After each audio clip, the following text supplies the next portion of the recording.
कल्पना करिए कि एक ऐसी डिजिटल दुनिया जहां पर आपकी हर बात, हर मैसेज, हर कॉल पूरी तरीके से सुरक्षित हो, जहां पर आपका डेटा भारत की धरती पर ही रहे, ना कि किसी भी विदेशी सर्वर पर। जी हां, आप सही सुन रहे हैं। आज हम एक ऐसी ही क्रांति की बात कर रहे हैं जिसका नाम है अराटाई, भारत का पहला अपना मैसेजिंग ऐप जो रातों रात व्हाट्सएप को पछाड़ करके ऐप स्टोर में नंबर 1 बन चुका है। लेकिन सवाल ये नहीं है कि ये आखिर इतना पॉपुलर कैसे हुआ। सवाल ये है कि क्या ये व्हाट्सएप से ज्यादा सिक्योर है, क्या ये गोपनीयता का सच्चा रक्षक है।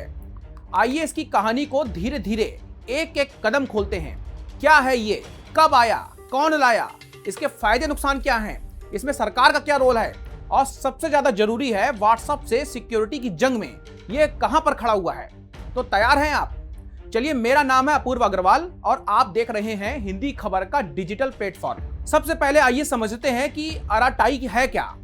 दोस्तों, ये कोई साधारण ऐप नहीं है, बल्कि भारत का जवाब है उन विदेशी ऐप्स को जो हमारे डेटा पर नजर रखते हैं। ये एक फ्री मैसेजिंग ऐप है जो चेन्नई की कंपनी जोहो ने बनाया है। इसका नाम तमिल भाषा के शब्द अराटाई से आया है, जिसका अर्थ होता है सहज गपशप।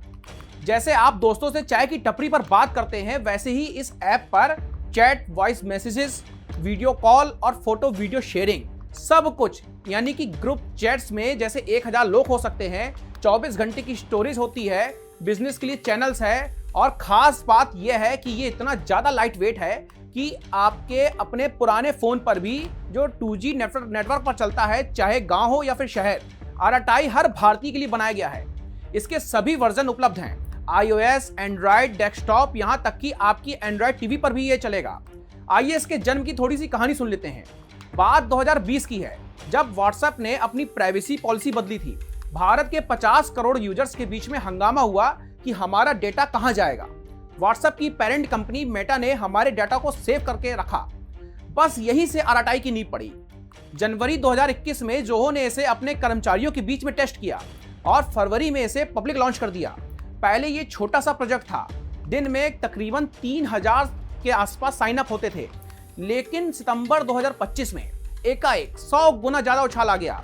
अब इसमें 3.5 लाख डेली यूजर्स जुड़ रहे हैं और ऐप स्टोर में अब ये नंबर 1 बन चुका है। इसका अचानक नंबर 1 हो जाने का कारण सरकार द्वारा पुश किया जाना भी है, क्योंकि प्रधानमंत्री के आह्वान पर लोग स्वदेशी विकल्प भी चाहने लगे हैं। जोहो के फाउंडर ने कहा है कि हमारा ट्रैफिक अब 100 गुना ज्यादा बढ़ गया है और हम रात दिन सर्वर्स ठीक करने में लगे हैं। चलिए अब थोड़ा सा फाउंडर और कंपनी के बारे में भी जान लेते हैं। जोहो के फाउंडर हैं श्रीधर वेम्बू, जो IIT मद्रास से ग्रेजुएट हैं। उन्होंने सिलिकॉन वैली की चकाचौंध छोड़ करके तमिलनाडु के गांव में 1996 में जोहो की शुरुआत की थी और आज जोहो के 55 से ज्यादा ऐप्स हैं जो 1.3 करोड़ यूजर्स हैं। वेम्बू का सपना था कि भारत का डेटा भारत में ही रहे, क्योंकि विदेशी मोनोपोली स्वीकार वो करते ही नहीं है। अराटाई इसी सपने का हिस्सा है और इसे बनाया गया है जोहो के 10 साल के कम्युनिकेशन टूल्स के अनुभव से। इस ऐप में भारत की सभी भाषाएं हैं, जैसे तमिल, हिंदी, मलयालम, अंग्रेजी, और प्राइवेसी भी चौकस है। लेकिन दोस्तों, जब सपने बड़े हो जाएं तो फायदे और चुनौतियां भी बड़ी हो जाती हैं। चलिए पहले फायदे देख लेते हैं। अराटाई की ताकत क्या है? सबसे पहले ये गोपनीयता पर जोर देता है। आपके कॉल्स, वीडियो कॉल्स में एंड टू एंड एन्क्रिप्शन है, यानी कि कोई तीसरा नहीं सुन सकता है। डेटा भारत में स्टोर है, कोई विदेशी सर्वर में नहीं है। दूसरी बात यह है कि ये इतना ज्यादा हल्का है कि ग्रामीण भारत के पुराने फोन्स पर ही ये चल सकता है। और तीसरी बात है, आप इसे 5 डिवाइसों में भी यूज कर सकते हैं, फोन, लैपटॉप, टीवी, सभी में। और चौथा है, इसमें सबसे ज्यादा जो खास है वो ये है कि यूजर नेम से चैट, बिना नंबर शेयर किए भी आप जो है यूजर से चैट कर सकते हैं, जैसे हम फेसबुक में, इंस्टा में करते हैं। इसके अलावा इसमें पॉकेट फीचर हैं, जहां पर आप अपने नोट्स, फाइल सब कुछ सेव कर सकते हैं।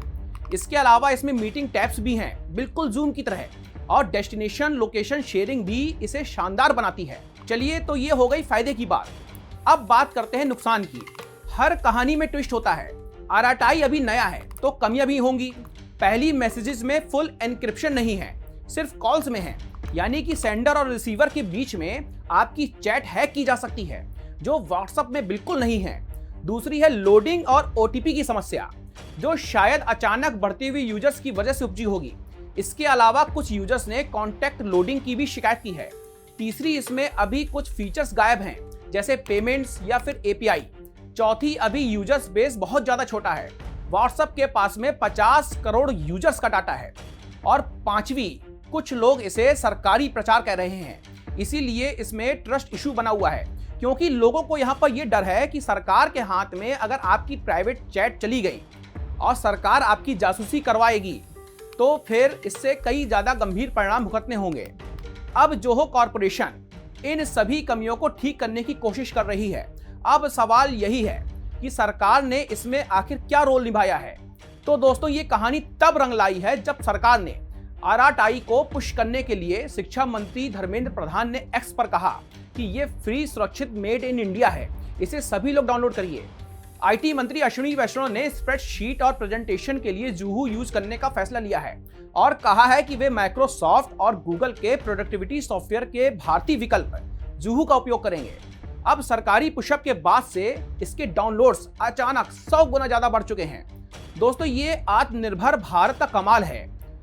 अब आते हैं असली मुद्दे पर। क्या आरटीआई व्हाट्सएप से ज्यादा सिक्योर है? तो दोस्तों, व्हाट्सएप ये सिग्नल प्रोटोकॉल यूज करता है, जो दुनिया का सबसे ज्यादा मजबूत एन्क्रिप्शन है। व्हाट्सएप में हर message, call, video, group chat में एंड टू एंड एन्क्रिप्टेड होता है। मतलब सिर्फ आप और रिसीवर इसे पढ़ सकते हैं, खुद मेटा भी नहीं। लेकिन मेटा डाटा किससे बात की है और कब की है, इसे कलेक्ट जरूर करता है। और क्लाउड बैकअप्स जो है हमेशा अनएन्क्रिप्टेड होते हैं। तो दोस्तों, 2021 की पॉलिसी ने डेटा शेयरिंग का डर बिल्कुल बढ़ाया है। इस सबके बावजूद चैट्स के लिए व्हाट्सएप की सिक्योरिटी टॉप क्लास है। और आरटीआई जूहू की साइट कहती है कि कॉल्स और वीडियो कॉल्स में full end to end encryption है, यानी कि पूरी तरीके से व्हाट्सएप सुरक्षित है। लेकिन टेक्स्ट मैसेजेस अभी सिर्फ स्टोरेज लेवल पर एन्क्रिप्टेड हैं, फुल एन्क्रिप्टेड नहीं है। हाँ, सिर्फ सीक्रेट चैट मोड में सिक्योर मैसेजिंग उपलब्ध है। और दोस्तों, इसका डेटा भारत में स्टोर है, कोई मोनेटाइजेशन नहीं है, मतलब व्यावसायीकरण के कारण इसका इस्तेमाल होगा ही नहीं। तो ये आपके कोई विज्ञापन वगैरह आपको दिखाने वाला है ही नहीं। यही सबसे बड़ा प्लस पॉइंट है इसका। अब मैसेजेस की सिक्योरिटी को लेकर के एक अच्छी खबर यह है कि जोहो ने भरोसा दिलाया है कि वो नवंबर 2025 तक अपडेट में full end to end encryption ला रहे हैं।